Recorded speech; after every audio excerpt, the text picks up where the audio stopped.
Hello! Aujourd'hui c'est une nouvelle journée à Copenhague, je suis très contente. Nous allons sortir du centre-ville, de la ville. On va aller au bord de la mer, au Louisiana Museum, qui est un musée magnifique, autant dans son intérieur que son extérieur, l'architecture, les jardins. Bref, je me suis pas trop renseignée sur le musée, mais vous m'avez tous dit, Léa, s'il y a un endroit où tu dois aller, c'est là-bas. J'ai plus ou moins 1 heure de trajet pour y aller. Donc on va tester ça ensemble. Je suis très contente!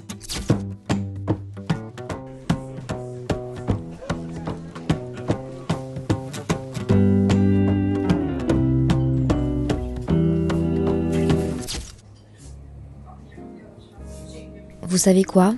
Je pense que ça me manquait d'être qui je veux. J'ai toujours l'impression qu'à l'autre bout du monde, je peux être qui je veux. C'était un sentiment que j'avais beaucoup quand j'habitais à Montréal. Et que j'ai très peu quand j'habite à Bruxelles et à Paris. C'est comme si je me retrouvais et que je pouvais me réinventer. Personnellement, je sais qui je suis quand je me retrouve seule. En fait, on est le fruit de ce qui nous entoure. Et je pense que j'absorbe beaucoup de ça et que j'oublie un peu qui je suis. Je me perds parfois. Ça se voit pas, je le sais, mais dans ma tête, il se passe plein de choses. Pendant ce voyage à Copenhague, j'ai l'impression d'avoir un regain de confiance en moi. Je me prouve que je sais me débrouiller dans une nouvelle ville. Je sais explorer, je sais rencontrer des gens. Ça me donne tellement confiance. C'est comme un espèce de boost. Parce que c'est facile de se conforter dans une routine, de dépendre des autres, d'oublier qu'on peut faire des choses par soi-même. C'est même parfois facile de subir un peu le quotidien et les week-ends. Et ce sentiment de confiance, de boost, je l'ai surtout senti quand je suis partie au Louisiana Museum. Je savais que je devais prendre un train, mais je savais pas à quelle heure, je savais pas où. Alors j'ai été à la gare. J'ai foncé vers une machine. J'ai pas réfléchi, j'ai pris le premier billet de train. Le train partait dans 4 minutes. J'avais jamais été dans cette gare. Je savais pas où était le bon quai. Et normalement, ça m'aurait beaucoup angoissée. J'ai couru, je l'ai trouvé très rapidement. Je me suis installée dans le train et je me suis sentie fière de moi. Ça peut paraître bête, mais je suis sortie du train et j'ai marché vers le musée. J'étais seule, il faisait beau, je me sentais fière de moi. J'enviais pas les gens qui étaient ensemble, j'enviais pas les groupes d'amis, j'enviais pas les familles. J'étais heureuse d'être là toute seule et de l'avoir fait. Ça peut paraître banal, mais la peur de pas savoir comment faire, ou simplement de... Ouais, la peur parfois ça me pétrifie et ça m'empêche de faire des choses. Ça aurait été mon genre de pas y aller parce que j'étais pas sûre à 100% de comment le faire. Ou alors d'attendre quelqu'un pour y aller.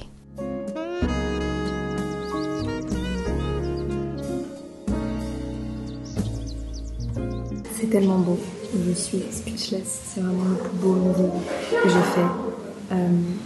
Tant artiste que lieu, que lumière, le temps est parfait, je suis choquée. Et pendant cette journée, j'ai pu voir une exposition sur l'artiste Chaim Soutine, que je connaissais pas du tout. J'ai adoré ses personnages et aussi comprendre la relation qu'il avait justement avec ses modèles. L'araignée de Louise Bourgeois était exposée, Giacometti aussi. J'ai été vraiment impressionnée par l'architecture du musée et sa proximité avec l'eau, qui apporte directement quelque chose de très apaisant, pour l'esprit, pour la créativité aussi.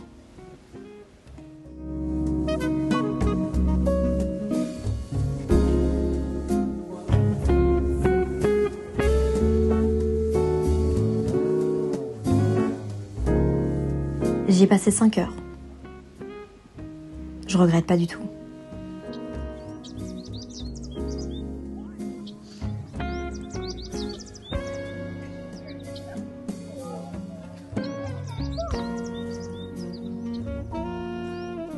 Et j'ai fini cette demi-journée par une exposition sur l'enfance et l'importance de la créativité dans l'enfance.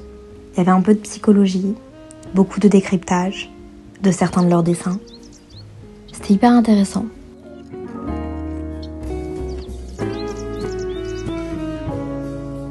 J'aurais pu rester là toute la journée, honnêtement.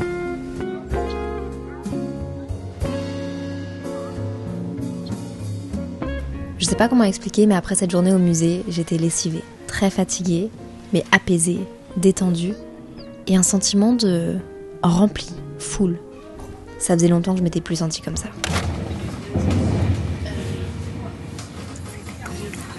C'était tellement bien.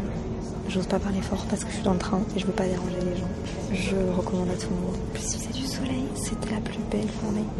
La plus belle journée de la semaine depuis que je suis arrivée à Copenhague. Il a pas fait aussi beau. Je suis tellement reconnaissante. Big cœur. Voilà, tu vas.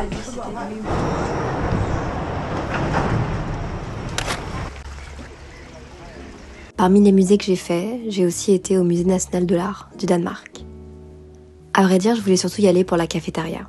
Un café dont j'avais entendu parler. Et c'était délicieux.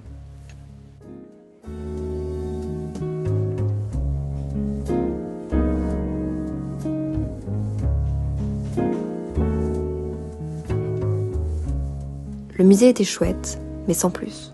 J'ai l'impression que je suis juste moins sensible à ce genre d'art. Par contre, il y avait une expo temporaire de Giacometti, à nouveau, et j'ai adoré. Surtout la vidéo. Qu'on ne sait presque plus comment le geste photographié. Mais soudainement, on n'a plus que voir l'impression, même si ce n'est que l'illusion, de l'image.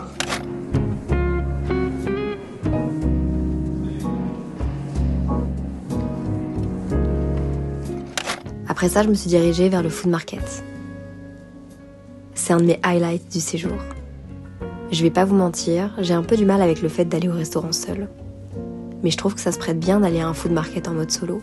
Donc le soir, je me retrouvais parfois là-bas. Vous pouvez y trouver de tout. Des fleurs, des traiteurs, des jus de fruits, des cafés, boulangeries. Et j'ai eu un gros coup de cœur pour Grode. Ils avaient de l'acai bowl et des jus fraîchement pressés.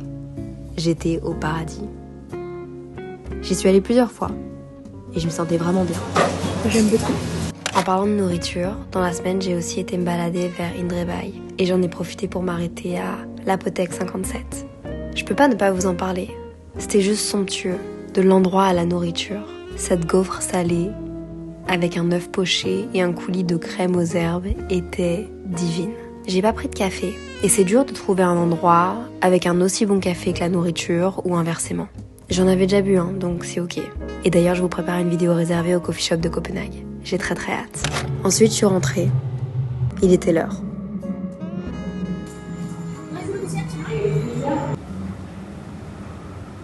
Oh là là. Pour les 2 derniers jours où je suis ici, j'ai changé de Airbnb. Celui-là est bien, mais il est un peu vide et il me fait un peu peur. Bref, anyway. Hier, avant de changer de Airbnb, j'étais dans un café. J'ai mangé un petit déj, j'ai bu un café et tout, et j'ai surtout beaucoup parlé avec la barista, et en fait on est devenus un peu copines. On s'est follow sur les réseaux, et elle m'a dit si tu veux aller boire un verre et tout, viens on va boire un verre. Et donc c'est ce qu'on a fait, on a été boire un verre ensemble. Et en fait c'est une fille qui vient de République tchèque, et elle est arrivée il y a 1 an à Copenhague. Elle a créé un espèce de groupe de rencontres pour que des gens qui se connaissent pas puissent se rencontrer à Copenhague. C'est un petit compte Instagram, ils sont genre 600 dessus, ce qui est déjà en vrai beaucoup si jamais tu veux organiser des événements. Donc je l'ai vue hier soir et elle m'a proposé de venir, et aujourd'hui ils vont où les gens se baignaient et où j'étais là en mode genre les gens qui se baignent dans 5 degrés. Je pense que je vais y aller parce que je pense que ça va me faire rencontrer des gens et je vais être contente de rencontrer des gens. C'est exactement ce que je cherchais. Je suis un peu deg de pas l'avoir trouvé au début du séjour ou d'arriver à la fin de mon séjour quand ils font un événement, mais je trouve ça trop cool. Vous voyez, encore une fois, j'ai parlé avec la barista, je me suis intéressée, on a échangé. Et bah finalement, on est copines. On a vraiment passé genre hier, je sais pas, 6 heures à parler ensemble, à boire des cidres. C'était trop chouette. Oh. Je vais me préparer. Je vais dans une bakery et dans un café que j'avais trop hâte de tester. Et puis je vais essayer d'arriver à l'heure à son truc à elle.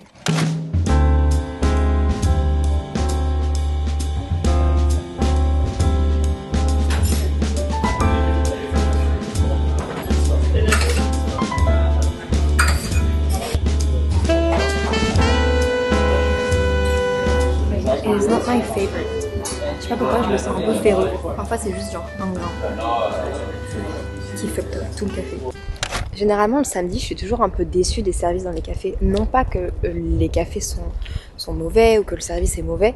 Il y a beaucoup plus de monde, c'est plus le rush. Et aussi un truc qui m'étonne ici, j'ai pas vu un seul barista goûter le V60 une fois qu'ils l'ont fait. Normalement, en France, quand je prends des V60, le barista se garde toujours une micro-dose de café pour tester, pour voir s'il l'a bien fait, s'il n'y a pas d'imperfection dans le café, parce qu'ils connaissent leur café, ils ont établi la recette, etc. Et là, ici, ils le font pas. Et donc aujourd'hui, j'ai été déçue, mais je sais pas pourquoi.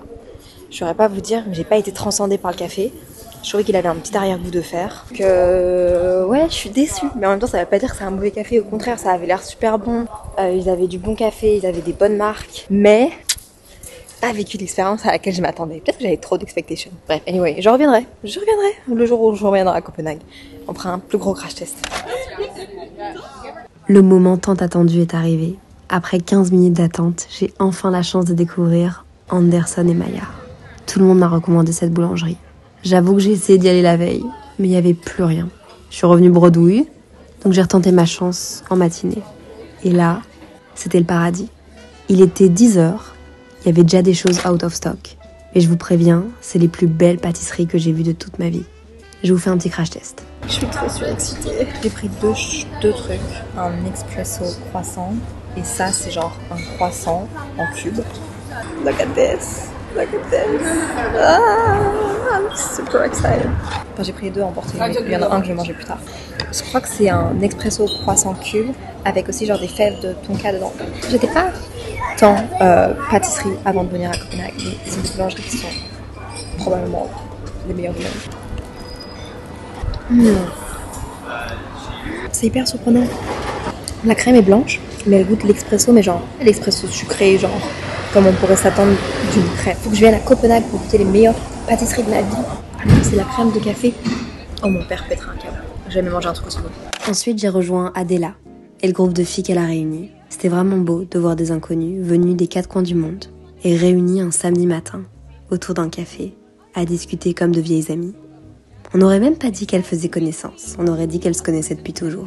Il y a quelque chose que j'ai pas encore essayé avant de partir de Copenhague, c'est le métro mais en bateau. Enfin, genre le bus bateau. Je suis ici, je suis à Orientkaj Street. J'ai envie d'aller à Refn, qui est un peu, je pense, un truc underground, à côté de l'eau. Il y a des restaurants où je pense qu'il y a des magasins sympas. On me l'a beaucoup recommandé, que j'ai envie d'aller là et c'est beaucoup plus pratique d'y aller en bateau. Et puis aussi ça me fait un peu aller sur l'eau. J'aurais bien aimé louer un bateau, mais j'avoue j'ai pas osé. Je suis toute seule en plus. Je suis toute seule, mais là j'ai rencontré des gens, vous avez vu. Après j'ai envie d'aller à Christiansborg. Christiania, c'est un espèce de pays au sein même du Danemark et finalement juste en dehors de Copenhague.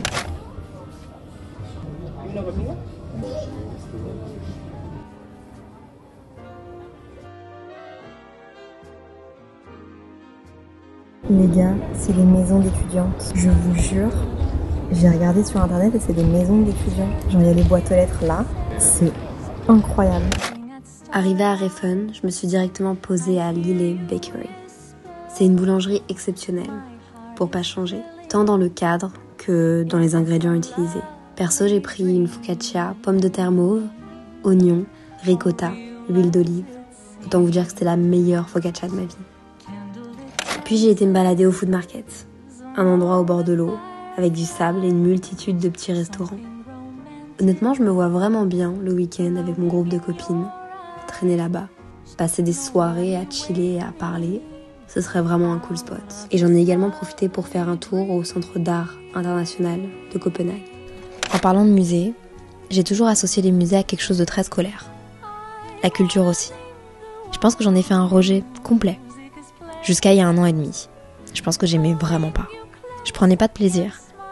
Et je pense que c'est parce que j'ai été traumatisée par l'école et le fait de devoir apprendre par cœur. Ce qui faisait que quand j'arrivais dans un musée, j'avais une pression énorme de devoir tout retenir. Et donc de pas profiter du moment présent, ni finalement de profiter de l'art, de ses bienfaits et de m'en inspirer. J'avais l'impression que si je retenais pas tout, si je comprenais pas tout, j'étais juste nulle et débile. J'avais l'impression de devoir faire un compte-rendu à la fin de chaque musée, comme un examen finalement. Un peu la course à la meilleure note, à la meilleure élève. Je voulais être la meilleure élève.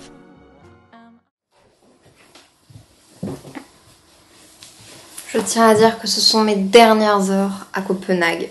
Dans moins de 24 heures, je serai dans le trajet retour pour Paris. Je vais pas vous mentir que je suis un peu mitigée. D'un côté, j'ai hâte, parce que j'ai hâte de retrouver en vrai de vrai mon appartement. Et je pense que là, j'ai changé d'Airbnb entre temps. J'aime moins ce quartier-ci, je me sens moins chez moi. J'ai un peu perdu mes repères et mes habitudes. Et on est samedi soir, je suis toute seule. Je me sens un peu seule, j'avoue. Mais ça n'a pas été comme ça pendant tout le trip. Je me suis éclatée. Je vais faire une vidéo où je pense que je réponds à vos questions et je fais un peu un débrief. Justement, des questions que je m'étais posées au début. Comment est-ce que je me sens? Est-ce que j'ai accompli ce que je voulais accomplir? Est-ce que j'ai rencontré les gens que je voulais rencontrer? Ouais, je me sens pas très bien dans cet appartement-là. Je sais pas pourquoi. Ceci étant dit, ce matin, j'ai été acheter chez Maillard et Anderson, Anderson et Maillard et Anderson, une boulangerie, une bête de boulangerie ici à Copenhague. J'ai été acheter un croissant cube et un croissant expresso et je l'ai pas mangé et là j'ai bien envie de le goûter avec vous. So, this is... C'est un gros croissant comme ça, mais c'est gros. It is so big. C'est du sucre à l'espresso au-dessus. Pas vous mentir, cette ville m'a ruiné. C'est pas fourré. Et du coup c'est bon parce que c'est léger, c'est pas de la crème et c'est pas trop lourd. Je m'attendais pas à ça. C'est simple, c'est raffiné. En fait c'est ça, c'est que les pâtisseries ici, elles sont fancy, mais elles sont pas too much. J'espère que vous aurez apprécié ces petits moments à Copenhague avec moi. J'espère que cette série vidéo vous aura plu. Dites-moi où est-ce que je devrais aller la prochaine fois. J'ai adoré aussi vous rencontrer à Copenhague. Et j'espère que ça vous donne envie de voyager tout seul. Et de toute façon on se fait un débrief dans une autre vidéo. Posez-moi toutes vos questions en commentaire si vous voulez. Et j'ai hâte de vous retrouver pour la prochaine vidéo. Prenez soin de vous, soyez bien avec vous-même et avec les autres. There is only one first time. Il n'y a toujours qu'une première fois. C'est mon copain qui dit ça. C'est vrai, il y a seulement une première fois à tout. Et ce sentiment-là, cette première fois-là, elle est magique. Que ce soit le stress, l'appréhension, l'émerveillement, c'est un sentiment tellement chouette que de vivre des premières fois. Un sentiment finalement unique. Je ressors grandi, émerveillée. J'ai aimé ma première fois à Copenhague. J'ai aimé ce solo trip et toutes ces émotions. Qu'elles aient été parfois un peu plus négatives ou de peur, d'appréhension ou de joie. Je sais que si je reviens, ce ne sera plus pareil. Mais j'ai aimé Copenhague, j'ai aimé cette fois-là et j'ai hâte de revenir. Je suis contente d'être restée 10 jours à Copenhague. Pendant ces jours, j'ai aussi réalisé que j'étais attirée à connecter avec des personnes qui sont passionnées. J'ai pas vraiment un type de personne qui m'entoure, j'ai pas vraiment envie de m'entourer que d'un seul type de personne, mais c'est plutôt intrinsèque à eux. J'aime les gens passionnés, j'aime les gens qui cherchent à atteindre leurs objectifs. J'aime les gens qui rêvent, parce que moi ça me fait rêver, et finalement ils m'attirent. J'ai envie de me retrouver autour d'eux et de faire partie de leur vie. Bye.